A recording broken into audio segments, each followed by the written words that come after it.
Good morning Kolhapurkar.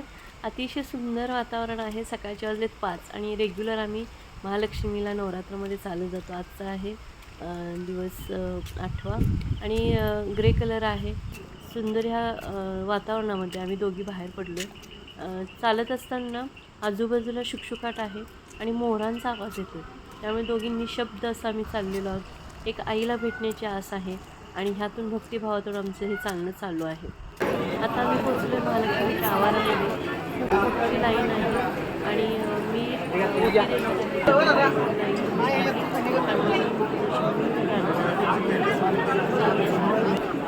अतिशय सुंदर असं वातावरण असतं. लाईन